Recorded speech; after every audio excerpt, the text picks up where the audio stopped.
This week for our Empower Day, we challenged all of our students to work in mixed groups of Year 7 and 8 to complete the challenges set for us by the KM charity team and their Big STEM challenge. Here are just a few of their amazing inventions.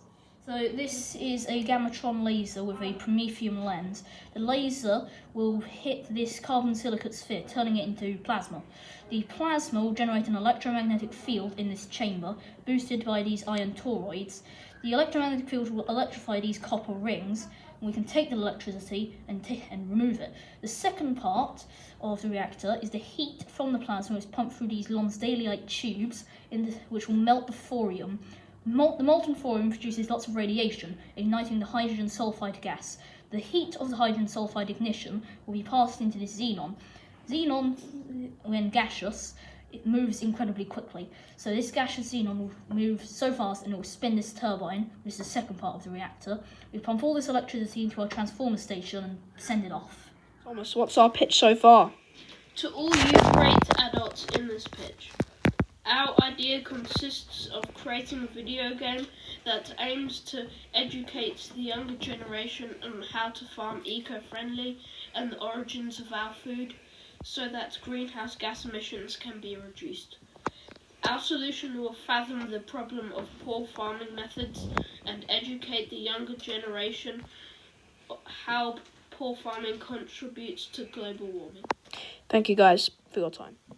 So here are our initial ideas for our green project.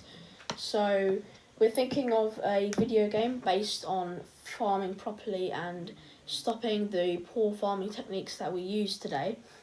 And then also there will be those people that they don't, so they play games, so we should also think about a Netflix show.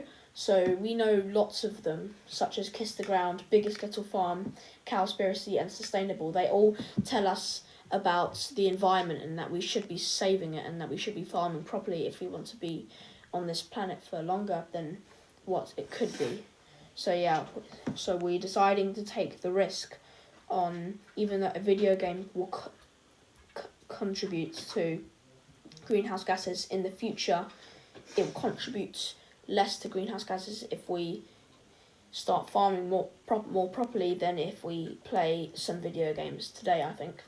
So our idea is a video game that aims to teach young people in general how to farm properly and the origin of our food so that greenhouse gas emissions can be reduced. The problem that this video game will help solve is the problem of poor farming methods and how this contributes to global warming. So, Alali, what platforms are we going to be having on this game? So for our game, it's going to be released on PlayStation, Xbox, Nintendo Switch and mobile. But in the unlikely event that our game sells lots, we can then release it on PCs. There is a specialised mode for people who want to go into farming or food production when they grow up. Specialised mode to point you in the right direction regarding further studies at college or university. So, Thomas, what's the front cover of our video game going to look like? So it's gonna have the console sign. So right now I've designed it with the PS4 logo. Then it's gonna have the name of our video game, which is Farm Worlds. So it's gonna have that and the two characters, a man and a woman almost jumping out the screen, and or the picture I should say. Then there are two farming equipment, a rake and a spade, and then there's also going to be a cow, some animals and some fruit and veg to really emphasise that it's about farming. Then the main colour will be green to emphasise that it's about eco-friendliness. And yeah. Thank you. Sure. This little piano for Empower Day yesterday on a website called Tinkercad, and for Empower Day this is made to, whenever you press a key, produces power to power like a train station or anything where it is. And it's pretty simple because when you go on the website it gives you a whole option of blocks, cones, circles and everything, and I used mostly blocks and to build this little piano on my iPad, and then put little spheres on the bottom for wheels, put all the little keys on. Then I went home and 3D printed it to show all the teachers at SST.